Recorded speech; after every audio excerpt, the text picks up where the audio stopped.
good? The audio. Check 1, 2, there we go. All right, cool. So my name is Jacqueline Walker. I'm the Chief Security Officer here at Go Health. So I just want to walk you to our space. We're excited to have this event here and facility. Be able to learn and share these many adventures that's going to contribute to the industry. This is something that we've been excited about, disrupting things, destroying the actual gap that we have right now in technology. So anyway, I'm a man of short words here, so I'm just going to go ahead and hand it off to Lana to continue off to introduce everyone else. So thank you very much for being here.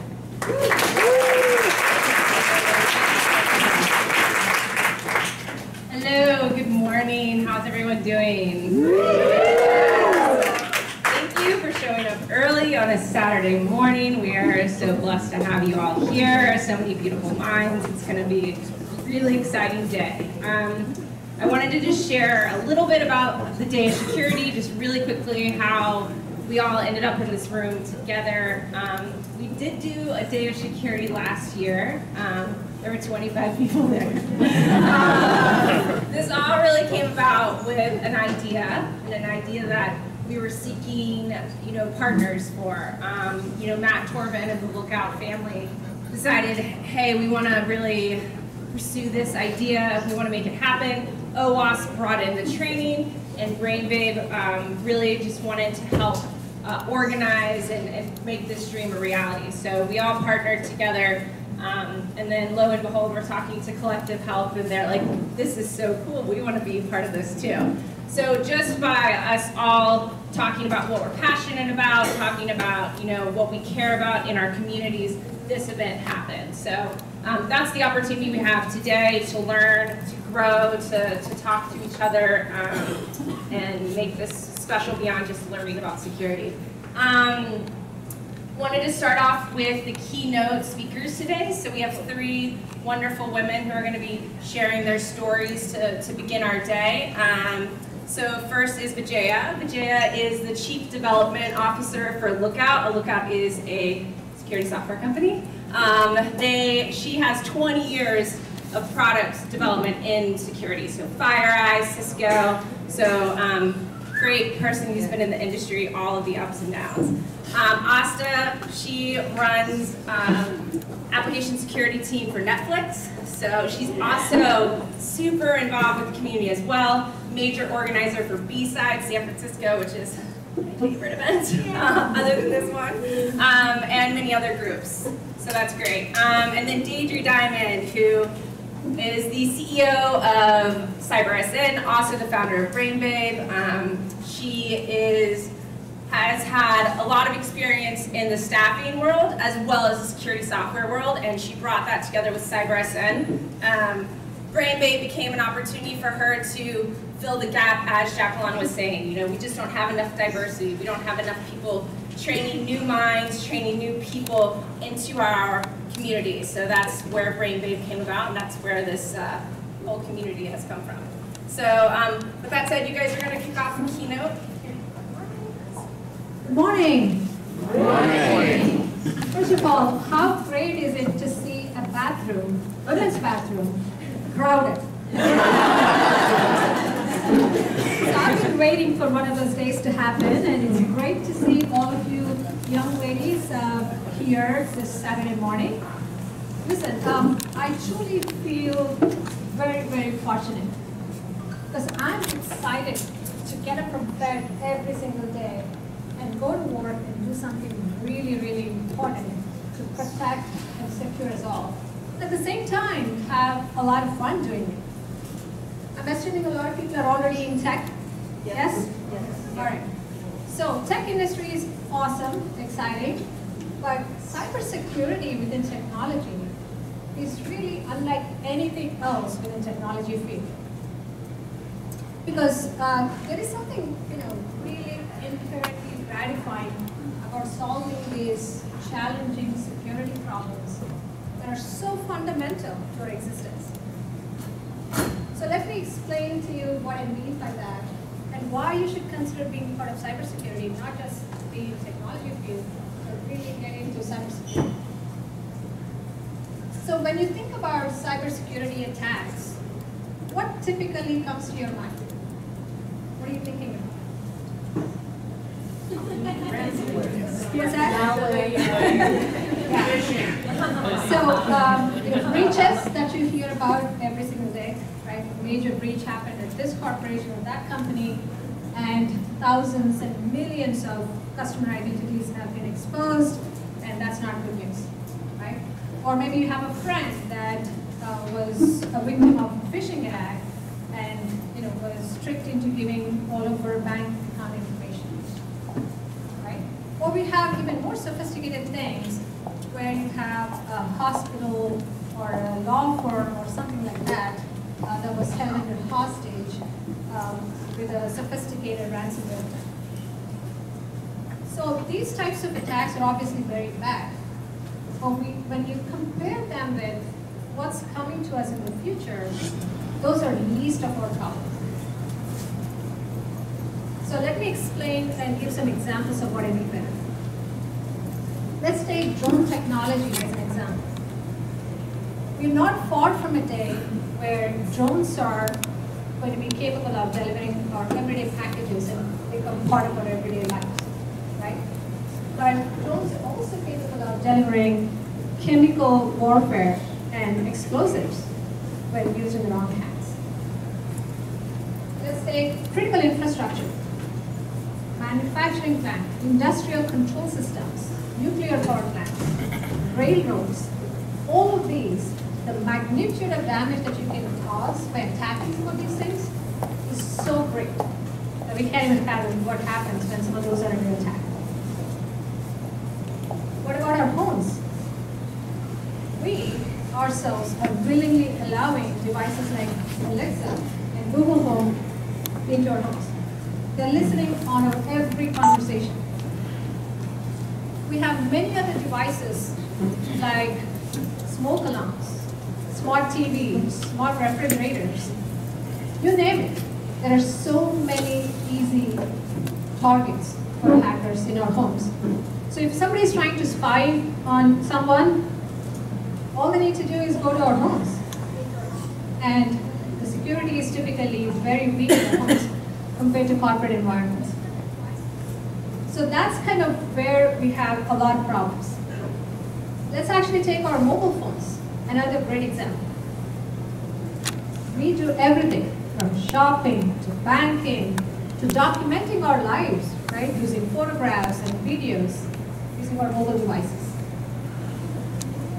So no wonder mobile devices are such a prime target for everybody that is in this business of attacking someone, whether it's an everyday criminal or nation-state level threat actor.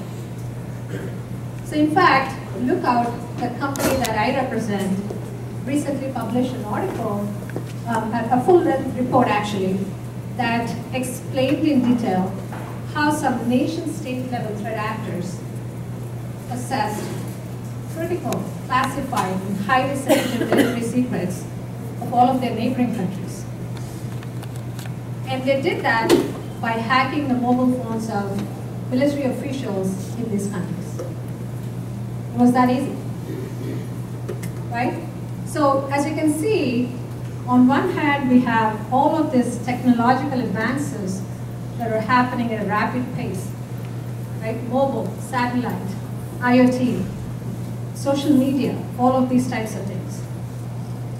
On the other hand, some of these advances are also leading to higher levels of threat and attracting bad actors that are motivated very differently, motivated by activism, espionage, terrorism, which are much higher stake activities. So this is why I have been in cybersecurity for over 20 years. There is so much to do, as you can see, to protect against all of these types of attacks. So it's clear that we're not dealing with criminals that are going after our identity and bank account information any longer. We are dealing with cyber wars amongst nations.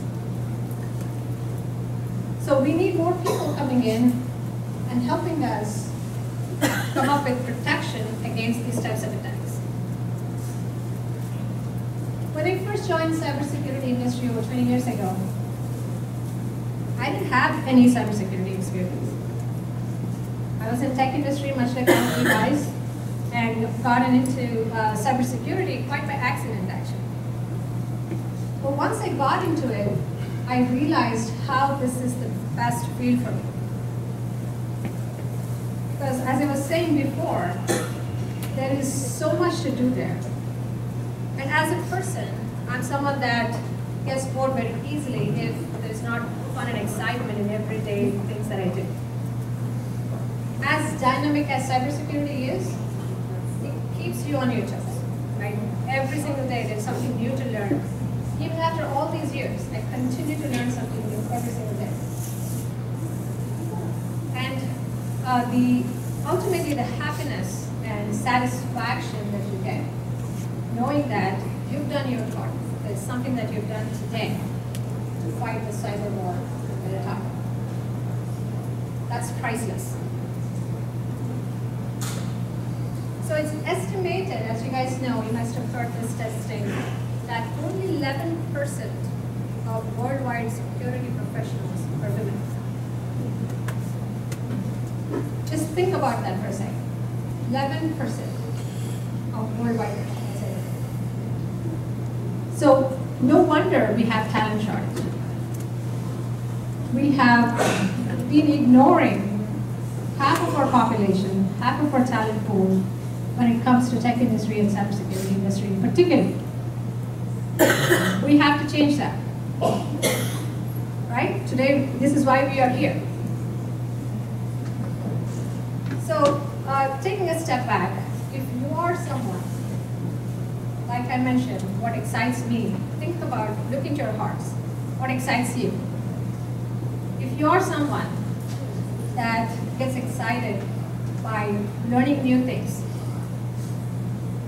doing some challenging work, and feel like the work that you're doing is very meaningful at the end of the day, it has a purpose, then security is the right field for you. The talent shortage that we talked about, there is a silver lining to that. Because if there is such a huge gap, that usually means there is also a great opportunity for all of us. Right? You must have heard the saying that goes, take the road that is less traveled, because there is less traffic on it. Right? So clearly, cybersecurity is a road less traveled, as we have seen, and there is so much opportunity in it. So don't wait, be confident, come join cybersecurity. You don't need prior experience. There are a lot of people in the industry that can help you get to where you need to get to. I truly believe I have the best job on the planet, period. Because I get to work with some of the brightest minds in the industry and look into some of the latest technologies, cutting edge technologies, right? Cloud, big data, artificial intelligence, machine learning. Use all of those techniques and protect one of the newer attack surfaces that I talked about, mobile devices. At Keynote, that is what we do. We look into threats on mobile devices from all aspects. Everything from physical device itself, or the operating system and the vulnerabilities that exist on an operating system, the apps that are running on the operating system, and what Wi-Fi networks are you connecting to, and look at all of that to protect a holistic solution for mobile security, mobile devices. So there are many new opportunities like that. Mobile security did not exist 10 years ago. Today, it is a thriving field. So those types of opportunities continue to open up as these technologies evolve. So it's an evergreen field, lots of opportunity. So I welcome everybody to come join us here in this exciting field. Thank you.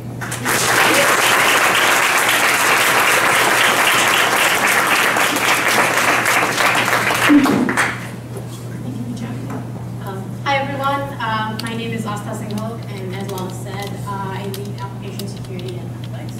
And in addition to that, I participate in a lot of Bay Area security community stuff because I love this community and I really like collaborating with everyone in it. And today I'm here representing OWASP. Those of you who may not know, OWASP stands for the Open Web Application Security Project.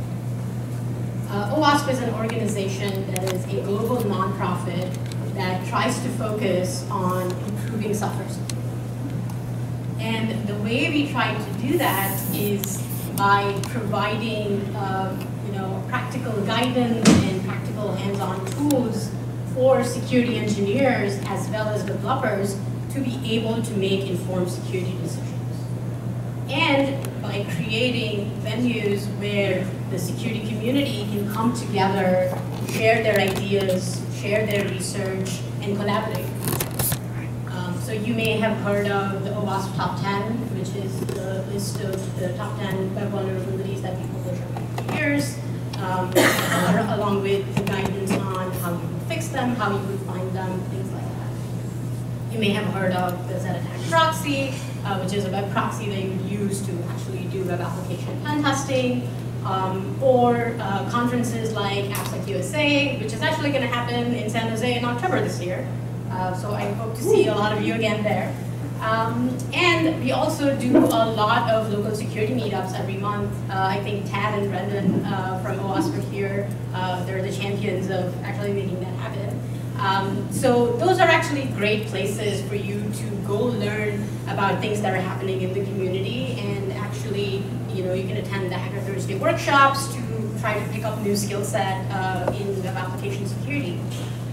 And we also, want to support events like this so that we can make the field better and actually have more diversity, so I'm not the only woman in the room most of the time. But yeah, so today I want to talk to you a little bit about what product or application security really means. Because that's what I've been doing and that's what I love doing. And I wanted to share that with you. Take a second and think about most of the critical applications that you're interacting with today. Be it your bank, be it your favorite social media platform, be it your, making an appointment at your doctor's office, or be it your favorite streaming service. At the end of the day, those are all web and mobile applications, right? So these applications obviously have access to a lot of critical data that is important to you as the end user. Now, as an application security or a product security engineer, you get to find, fix, and prevent vulnerabilities in those applications. So you would get to actually secure that critical data that you as an end user think is important. It's pretty fun, right? So Vijaya talked to us a little bit about Lookout and the building security products, and Deidre is going to sort of walk us through all the different possible jobs you can have in security. The thing I wanted to tell you about was what makes application security a little bit different from everything else you can possibly do in security. So when you're an application security engineer, a lot of times you'll focus on security of the code, right? Now, you as a security engineer are not the one who wrote that code. It's a developer who wrote that code. So really, your job is to secure the code that someone else wrote, right? So your job is to enable the developer to build secure products.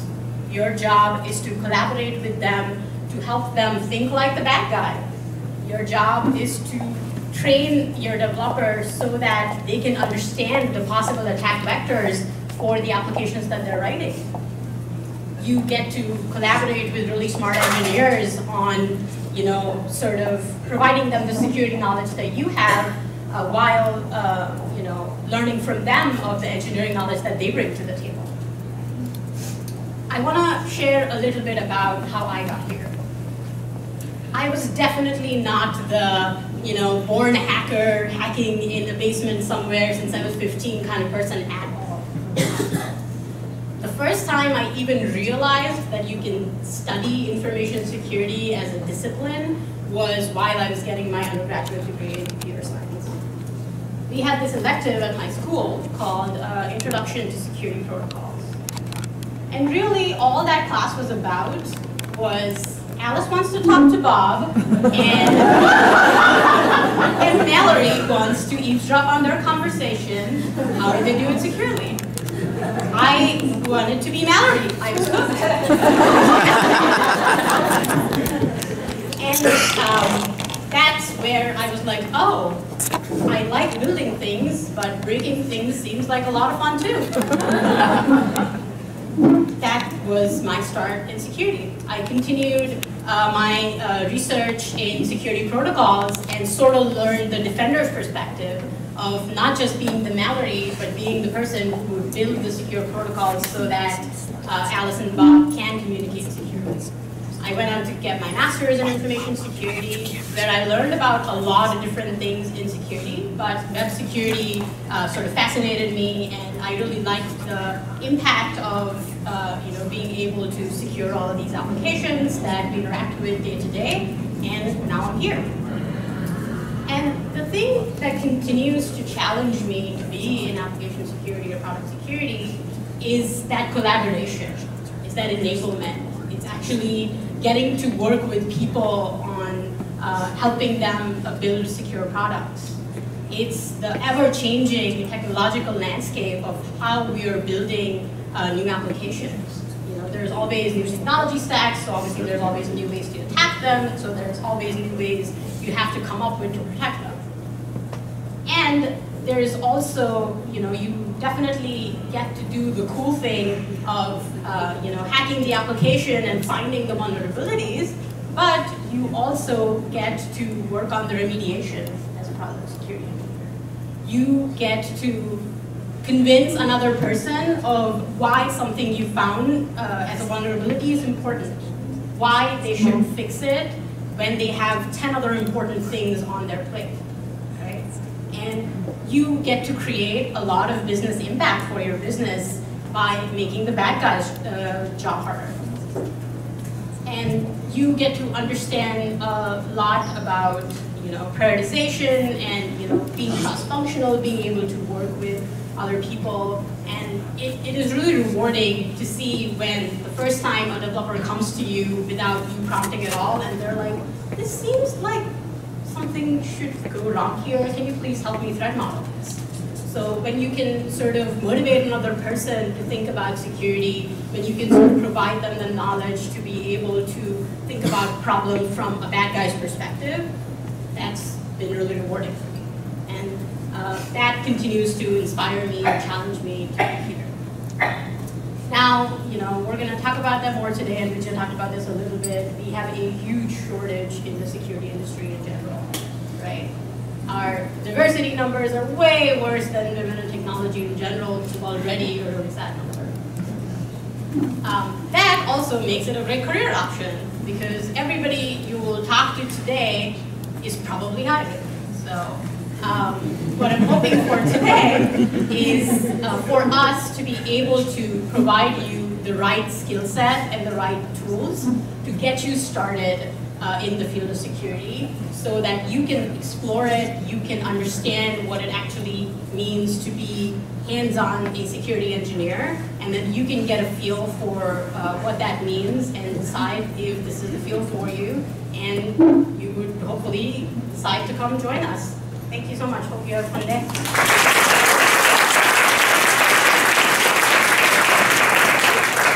It's already started to be an amazing day with these two ladies talking. Incredible. It's nice to be here in front of you all. A lot about women and how we all do out in the workforce. It wasn't until my early 40s that I realized the gap. So I'm going to tell you that story in a minute, as crazy as it is. So I got into cyber in 2007, January 2007. The founders of Rapid7 I had been working for 13 years. Rapid7 is a cybersecurity software company, vulnerability management, much more now, SIM, everything. Anyhow, they went public a few years ago. The founders of that firm asked me to come take my staffing model from IT and software that I spent 13 years developing 400 recruiters from scratch, entry-level training. We had almost 50-50 men and women, which is why I never thought about it, considering I started that out of college. And so anyhow, I went and took that opportunity, and it's the best thing I ever did because I'm a social criminal justice major, and I love the study of the mind and the brain and why people do the things they do, and criminal behavior was the first thing I was interested in. Unfortunately, I found out through my internships and such that being a criminal attorney is not where I wanted to go because it's a socioeconomic problem and it's totally, completely biased, and I didn't want to be a part of it. So anyhow, I lucked out and I answered this little ad to these founders and they said they would train me, and I started in staffing in January of 1994, and I worked for them for 21 years, and I did 3 companies with them before I founded my 2 firms today. And so what happened when I got into cyber, I realized that it was my niche, right? And then once I started my own firm and got out into the community, which was CyberSN, that's when I really realized the gap.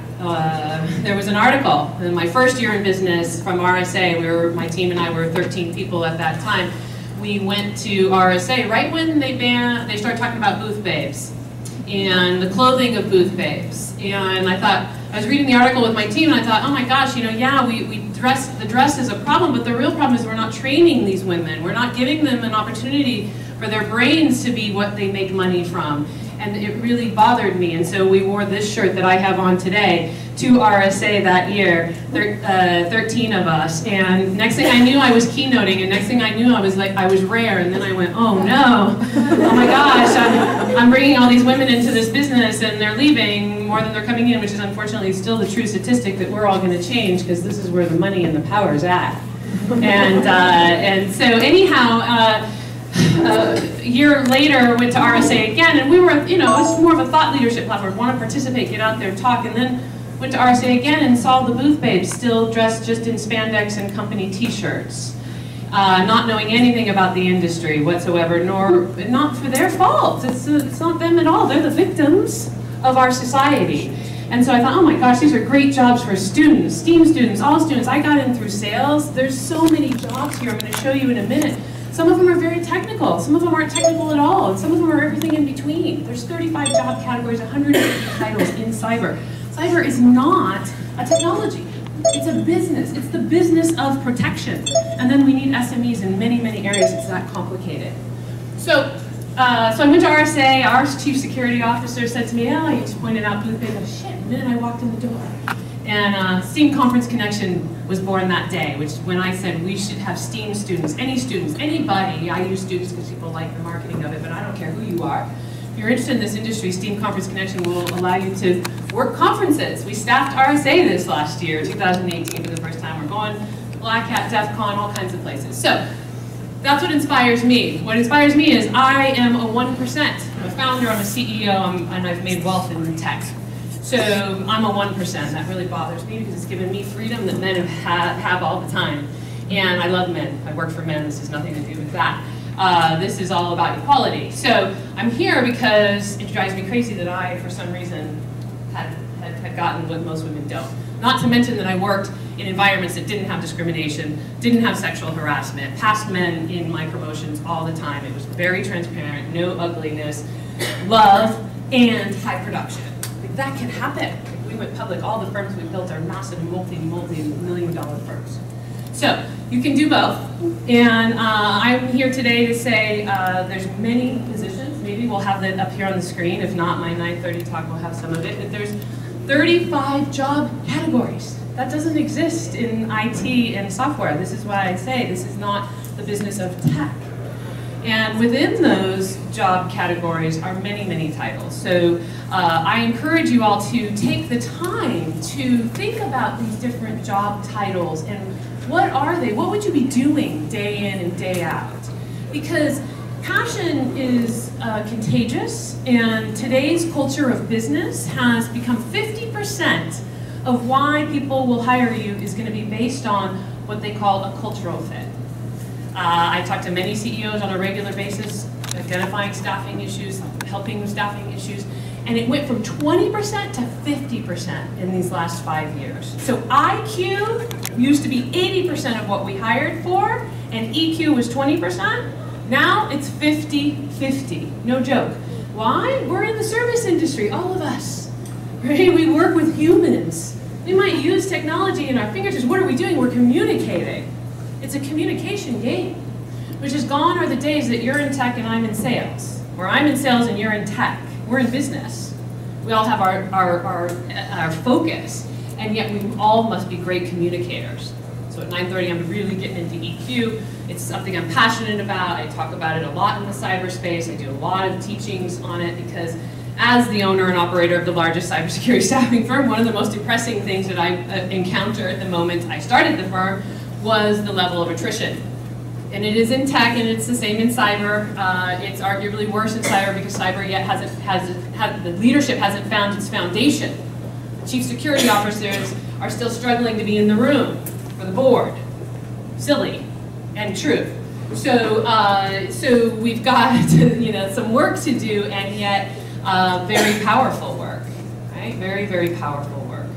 And so it's about your passion. And that's EQ stuff and how that comes across. And as, again, somebody that has a staffing firm that sees this all the time, people are looking for that passion. So if you don't take the time to find something that's really going to give you the passion, you're going to struggle, right? So I encourage you, and this is why I created this, and if you get in here and you click on these little buttons here, you'll see, and maybe we can, maybe click on the security engineer there, and you can see the different titles, right? And heck, look at the non-technical leadership, right? There is all kinds of different roles in here, and it is not true to say that people in leadership have exactly, come up through tech and being technical. And there's some that are and some that aren't, and right? There's all kinds. And so outside of this room, all your friends and your family, and certainly those who are female, and also we need more men. This is a national security issue. This is serious, serious stuff. We need innovators, we need thinkers, we got to solve big problems. The cost of cyber is really taunting to companies. I deal with cyber budgets every day, and the common thing that I see is as little as possible is what people want to put in because they don't know where it's going to end.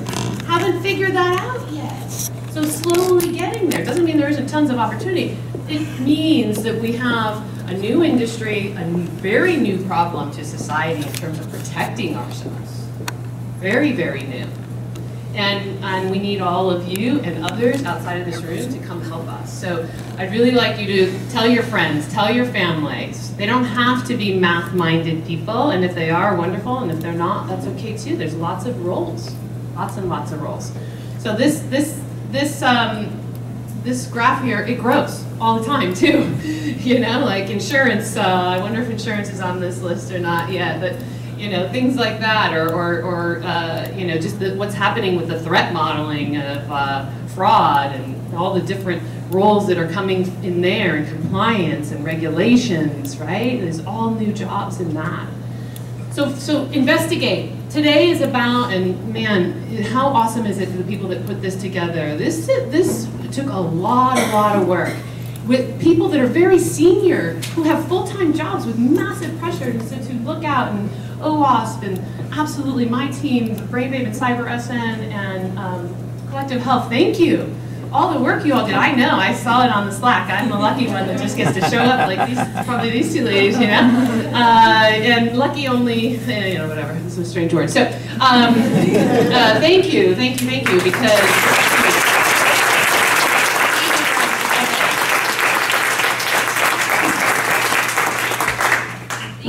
Thank you so much, everyone, for speaking. So we're ready to get started. A couple of things before we start. Waters, etc. Down this little hallway here, you'll see them in the coolers. Take them there for us. Go for it. Restrooms, there are restrooms on this floor. The other floor we'll be occupying is the 5th floor as well. They're in these side hallways where the exit sign is. Thought about making them both into women's bathrooms. I guess we'll see how big of a problem it turns out. Wi-Fi is on your badges, so take a look at your badges. That's your Wi-Fi password to get in. Last but not least, I believe, is You will see cameras everywhere. They will be in some of the classrooms. You'll see microphones. Just be mindful. No grand gestures, knocking things over, or touching or anything like that. And that is it. So you guys have hopefully seen the agenda. If you need a refresher, it's online. We also printed one, a beautiful, colorful one right there on the wall. Check it out. If you need help, find someone wearing this shirt. We will figure out how to help you. And then otherwise, thank you so much for coming. We are very excited. And have a great day.